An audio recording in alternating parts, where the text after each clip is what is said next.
comes to mind, similar or actually much worse, but it gives us hope. And that is the incident of our beloved Prophet ﷺ when he went to Al-Ta'if.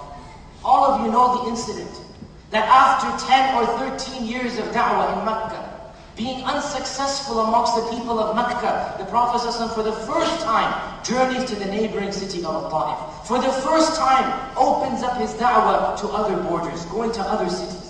And he is rejected, a humiliating rejection. And the people pelt him with stones. And he is bleeding and running away. The hadith or the narration says, I lost consciousness of where I was. Meaning I wasn't aware of what's going on until I reached a place. And he mentioned the name of the place, which is 5 miles outside of Ta'if. For 5 miles, the Prophet ﷺ was wandering away from Ta'if. And he had no clue what was happening. He said, I didn't understand what was going on. In other words, he was in shock, we call it in our times. He was in shock. This was the immediate effect of the direct and harsh persecution. Bleeding, stones pelted, humiliating rejection. Of course, it is human nature to react in this manner. But what happens right after the shock? Right after the shock, he sits down under the shade of a tree. And Addas comes to him, a slave who was a Christian.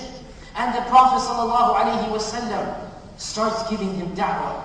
And in a few minutes, Addas embraces Islam. The shock of what happened in Ta'if did not prevent the Prophet ﷺ from seeing in front of him another potential, another possible Muslim, another opportunity for da'wah, another chance for change.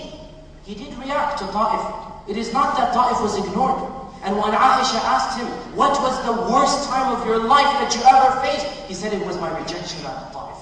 So he reacted. And he reacted in shock. But he went over and he overcame that reaction. He overcame that shock. And he then started doing the da'wah and being the proactive prophet that he was. We have a great and profound lesson to learn from this incident in the seerah. And that is that no doubt, many incidents that occur in our communities, a person that we might have known is framed and sent to jail. Another person is deported. In our national arena, civil laws are being strict. We are being harassed in the airports and this and that. In the international arena, what is happening in Iraq and all of these countries, no doubt, if we have iman, we are going to be sad. Wallahi, if we're not sad, this is a lack of iman. We're going to feel a tinge of depression. But the real mu'min understands and realizes and utilizes that depression, that sadness to do something.